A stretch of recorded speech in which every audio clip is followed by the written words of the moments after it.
Voici comment Allah te rapproche de ton âme sœur, même si tu ne t'en rends pas compte.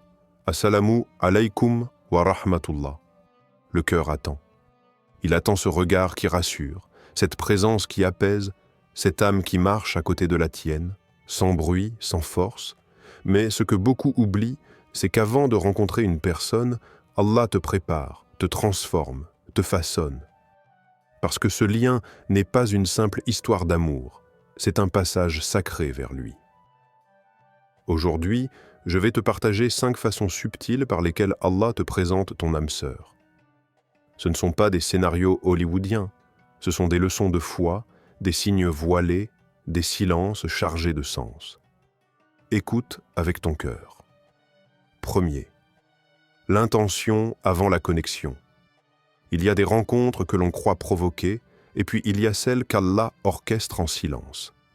Bien avant que 2 regards ne se croisent, bien avant que 2 cœurs ne battent sur la même fréquence, il y a un frisson invisible, un souffle, une vibration que seul le cœur ressent. C'est une invocation silencieuse, parfois sans mots, mais pleine de sincérité. Tu ne sais pas exactement ce que tu cherches, mais ton âme, elle, sait. Et Allah entend ce que ton cœur chuchote, même dans le plus profond silence. Ce n'est pas le besoin d'aimer qui t'anime. C'est ce vide sacré que tu veux remplir de sens. Et dans cette quête, tout commence par une intention, mais pas n'importe laquelle. Une intention qui ne mendie pas l'affection, mais qui se purifie dans la soumission. Tu veux une présence, mais est-ce pour combler une solitude ou pour bâtir un chemin vers Allah? Tu veux être aimé, mais est-ce pour guérir tes blessures ou pour avancer ensemble dans la lumière d'Allah? Les bonnes femmes sont pour les bons hommes et les bons hommes sont pour les bonnes femmes. Sourate An-Nur 24-26. Ce verset n'est pas une promesse automatique, c'est une invitation à devenir avant d'espérer recevoir. Tant que ton intention reste attachée aux caprices de l'ego, la porte reste close. Parce que Allah ne donne pas ses trésors à des cœurs encore encombrés de vanité, de dépendance ou d'attentes irréelles. Il veut te purifier, alors il t'éloigne de ce qui t'attirait. Il t'arrache à des chemins qui semblaient bons, mais qui ne menaient à rien. Il ferme des portes, brutalement parfois. Et tu ne comprends pas, tu pleures, tu t'agites, tu réclames. Mais en réalité, il est en train de libérer la place. Il ne veut pas que tu t'attaches à une illusion. Il veut que tu dépouilles ton intention, que tu t'alignes à son dessein. Parce que ce que tu demandes, ce n'est pas une simple compagnie. C'est une amanah, un lien sacré. Alors, il t'isole, non pas pour t'abandonner, mais pour faire de toi un réceptacle pur, un cœur capable de recevoir sans idolâtrer, d'aimer sans se perdre, de construire sans dominer, et quand cette intention est claire, quand tu dis non à ce qui attire mais éloigne d'Allah, quand tu refuses de construire dans le haram, même si ton cœur tremble, alors tu n'attires pas une personne, tu attires une réponse, pas une histoire, mais un destin. Et ce destin-là ne frappe pas à la porte avec des promesses. Il entre doucement, au moment exact où tu n'as plus besoin de combler quoi que ce soit, juste d'offrir et de recevoir pour Allah. 2. L'épreuve, berceau de la rencontre. Parfois, tu crois que tu es perdu. Tu marches sans direction, tu pleures sans comprendre, tu tombes sans savoir si tu te relèveras. Et dans ce chaos intérieur, une petite lumière apparaît. Pas une explosion de joie, pas un miracle spectaculaire, juste une présence. Une personne entre dans ta vie, elle ne parle pas fort, elle ne cherche pas à t'impressionner, elle n'essaie même pas de te guérir, elle est juste là, posée, calme. Comme si sa simple existence était un rappel que tu n'es pas seul. Elle ne te sort pas de la tempête. Elle te tend la main pour que tu la traverses, pas à pas. Et c'est dans ce moment de fragilité, ce moment où tu pensais que personne ne pouvait t'atteindre, que tu ressens quelque chose de différent. Ce lien n'est pas comme les autres. Il ne cherche pas à briller, il ne cherche pas à t'attacher. Il se tisse dans la discrétion, dans la pudeur de l'épreuve, dans le silence partagé. C'est avec difficulté qu'il y a certes une facilité. Sourate Ash-Shar 94, 6. Parfois, cette facilité, c'est quelqu'un. Quelqu'un qui ne résout pas ta vie, mais qui marche avec toi dans ses ruines. Quelqu'un qui ne fuit pas quand tu es au plus bas. Qui ne cherche pas à te réparer, mais qui accepte tes fissures, sans les juger. Elle les voit, elle les comprend, et elle reste. Elle devient un témoin silencieux de ta reconstruction, un pilier fragile mais fidèle, un miroir de patience, un refuge discret sans en être un obstacle. L'âme sœur, ce n'est pas toujours celui ou celle qui arrive quand tu es prêt. C'est parfois celle qui te rend prêt, en restant là, quand personne d'autre ne le ferait. Elle ne te fait pas oublier Allah. Au contraire, elle te ramène à lui. Pas par ses mots, mais par son attitude. Elle te rappelle que la rahma d'Allah se manifeste même dans les cendres de ta douleur. Qu'il n'a pas oublié ton cœur, même s'il est fatigué. Qu'il n'a pas détourné son regard, même si tu as tout perdu. Et alors tu comprends que ce lien n'est pas né dans la facilité. Il est né dans l'endurance, dans l'acceptation, dans la sincérité. Ce n'est pas une passion brûlante qui consume. C'est un feu doux, stable, réconfortant, qui réchauffe sans brûler. Et c'est peut-être ce lien-là, le plus fort de tous. 3. Ce que tu cherches est un reflet de toi. Tu dis que tu veux quelqu'un de doux, mais ta langue blesse plus qu'elle ne bénit. Tu veux une âme patiente, mais tu t'irrites à la moindre contrariété. Tu veux une personne sincère, fidèle, propre de cœur. Mais le tien vacille encore entre l'envie, la jalousie et les compromis. Et si ce que tu attends n'est pas encore arrivé, ce n'est peut-être pas une punition, c'est peut-être un rappel, un miroir. Et si Allah ne te retardait pas la rencontre, mais te préparait à la mériter, tu demandes une lumière, mais as-tu éteint tes ombres? Tu veux un cœur apaisé, mais que fais-tu de ta colère non soignée? Tu pries pour une âme stable, mais vis-tu toi-même dans l'équilibre? Allah ne change pas l'état d'un peuple tant qu'il ne change pas ce qui est en eux-mêmes. Sourate Ar-Ra'd 13-11. Ce verset ne parle pas que des sociétés. Il parle de toi, de ton monde intérieur, de ta transformation personnelle. Parce que l'amour que tu veux recevoir dépend de la personne que tu es en train de devenir.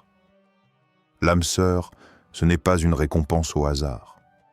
C'est un dépôt qu'Allah confie à celui ou celle qui peut en prendre soin. Et il ne placera pas une âme construite dans le dhikr, entre les mains d'un cœur encore tourné vers le doute ou les jeux de ce bas monde.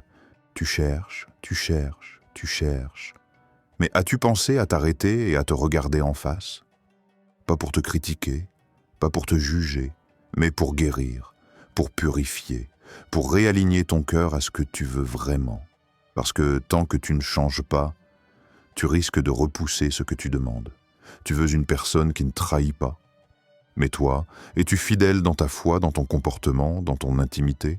Tu veux un lien halal. Mais continues-tu de nourrir des zones grises? Tu demandes une personne entière. Mais donnes-tu des morceaux de toi à des relations qui ne te mènent nulle part? La vérité, c'est que la rencontre la plus importante n'est pas avec l'autre, c'est avec toi. Et le jour où tu arrêtes de chercher à être aimé, le jour où tu commences à aimer pour Allah, à vivre pour Allah, à te transformer pour Allah, c'est ce jour-là que le vrai lien commence à se former. Pas à l'extérieur, à l'intérieur. Et quand cette transformation est sincère, Allah la voit. Et il aligne ton cœur avec un autre cœur qui, lui aussi, était en train de se réparer. C'est à ce moment-là que la vraie rencontre peut avoir lieu, pas quand tu poursuis quelqu'un, mais quand tu deviens la personne qu'Allah a promise à quelqu'un d'autre. 4e, le destin agit en silence, script. Tout semble lent, tu avances, mais rien ne se passe. Tu pries, mais le ciel paraît silencieux. Tu regardes autour de toi, et tout le monde semble trouver ce qu'il cherche. Mais toi, tu n'as encore croisé personne. Et pourtant, tout est peut-être déjà en route. Dans la vie du croyant, il n'y a pas de coïncidence. Il n'y a que des rendez-vous divins, souvent déguisés, toujours précis. Ce que tu appelles retard, détour ou même échec est peut-être un subtil réajustement du ciel, un réalignement céleste pour que tu sois exactement là où tu dois être, au moment exact. Et pendant que tu doutes, Allah affine les angles. Pendant que tu te sens seul, il orchestre les croisements. Pendant que tu regardes les portes se fermer, il en prépare d'autres, invisibles, silencieuses, sacrées. Et il se peut que vous détestiez une chose alors qu'elle est un bien pour vous. Sourate Al-Baqarah 2.216. Il se peut que ce refus soit une protection. Il se peut que cette attente soit une bénédiction. Il se peut que ce vide soit la purification nécessaire pour reconnaître le plein. Car Allah ne précipite rien. Il purifie les chemins. Il épure les intentions. Il retire, il éloigne, il retarde, non pour te frustrer, mais pour t'affiner. Parce que parfois, tu n'aurais pas vu la bonne personne, même si elle se tenait juste devant toi. Alors il attend. Il attend que ton regard devienne plus intérieur. Il attend que ton cœur arrête de crier pour commencer à écouter. Parce que celui ou celle qu'il t'a réservé n'entrera pas dans ta vie avec des projecteurs, mais avec une paix. Et cette paix, tu la reconnaîtras. Pas de manière spectaculaire, pas avec des frissons ou des certitudes magiques, mais par une évidence douce, la fluidité dans la parole, la simplicité dans la présence, la tranquillité dans la proximité. Pas besoin d'en faire trop, pas besoin de forcer, juste être et sentir que ça suffit. Le destin agit comme la pluie sur la terre sèche, il ne fait pas de bruit, mais il transforme tout, et quand viendra cette personne, tu comprendras que tu n'as rien trouvé. C'est Allah qui t'a guidé, pas à pas, silence après silence. Alors ne crains pas le silence du ciel. Il est peut-être en train de parler, mais dans une langue que ton cœur commence à peine à comprendre. 5. L'âme sœur est un dépôt sacré. Ce n'est pas juste un sourire, ni un frisson au cœur. Ce n'est pas une passion enflammée, ni une belle histoire à raconter. L'âme sœur est un dépôt, une amana, un poids sacré confié par Allah. Elle n'est pas là pour remplir un vide émotionnel, elle est là pour t'aider à remplir ton devoir spirituel. Et toi, tu es là pour faire de même pour elle. Non pas dans la domination, ni dans la dépendance, mais dans l'élévation mutuelle, dans la pudeur, dans le rappel constant d'Allah. Parce qu'aimer dans l'islam, ce n'est pas consommer, ce n'est pas prendre, ce n'est pas utiliser, c'est protéger, prier, se retenir, attendre, guider, se corriger. Les croyants, hommes et femmes, sont alliés les uns des autres. Ils ordonnent le bien, interdisent le mal, accomplissent l'iyabali et la prière. Sourate At-Tawbah 9.71. Ce verset n'est pas seulement une description de la communauté, c'est la définition d'un lien sacré. Un lien dans lequel ton rôle n'est pas de posséder, mais d'être un gardien de l'autre. Parce que cet amour que tu demandes, ce mariage que tu espères, cette union que tu invoques, ne commence pas à la signature du contrat. Elle commence bien avant, dans ton rapport à Allah, dans ta sincérité, dans ton combat intérieur pour devenir quelqu'un de digne. Tu veux recevoir quelqu'un de pur? Es-tu prêt à préserver cette pureté? Tu veux qu'on te soit loyal? Es-tu fiable dans le secret comme dans la lumière? Si Allah te confie cette âme, ce ne sera pas parce que tu l'as méritée humainement, mais parce qu'il aura vu en toi un cœur capable d'aimer pour lui. J'ai un cœur capable de renoncer au haram, même si c'est difficile. Un cœur capable de se taire plutôt que de blesser. Un cœur capable de se sacrifier sans bruit pour préserver ce lien aux yeux d'Allah. Et ce lien, ce n'est pas une romance. C'est un pacte de responsabilité, une alliance entre deux âmes qui se rappellent chaque jour l'éternité. Alors pose-toi les vraies questions. Si cette personne te vient, seras-tu un refuge ou une épreuve? un voile contre les blessures du monde ou une cause de douleur supplémentaire? Seras-tu celui qui élève ou celui qui détruit? Allah ne te donnera pas un cœur façonné dans le dhikr si le tien est encore occupé à jouer avec les flammes du doute. Il attend que tu sois prêt. Et parfois, cette préparation prend du temps, des larmes, des pertes. Mais tout cela ne t'éloigne pas de ton âme sœur. Cela t'y ramène, pas à pas. Scarification après scarification. Parce qu'un jour, ce ne sera pas juste une union. Ce sera un témoignage devant Allah. Un lien qui commence ici, mais qui, si Allah le veut, se prolonge jusqu'au paradis. Invocation. Si ton cœur a ressenti quelque chose aujourd'hui, sache que ce n'est pas par hasard. C'est peut-être le début d'un changement intérieur. Et c'est ce changement qui appelle la miséricorde d'Allah. Qu'Allah purifie nos intentions, qu'il éloigne de nous les relations toxiques et qu'il fasse descendre sur nous des liens bénis, fondés sur la foi, la pudeur et la sincérité. Ya Allah, prépare nos cœurs à accueillir ce que tu as écrit pour nous. Apprends-nous à aimer pour toi. Et fais de nos unions, ici-bas, un chemin vers toi et un repos dans l'au-delà. Amin. Passez.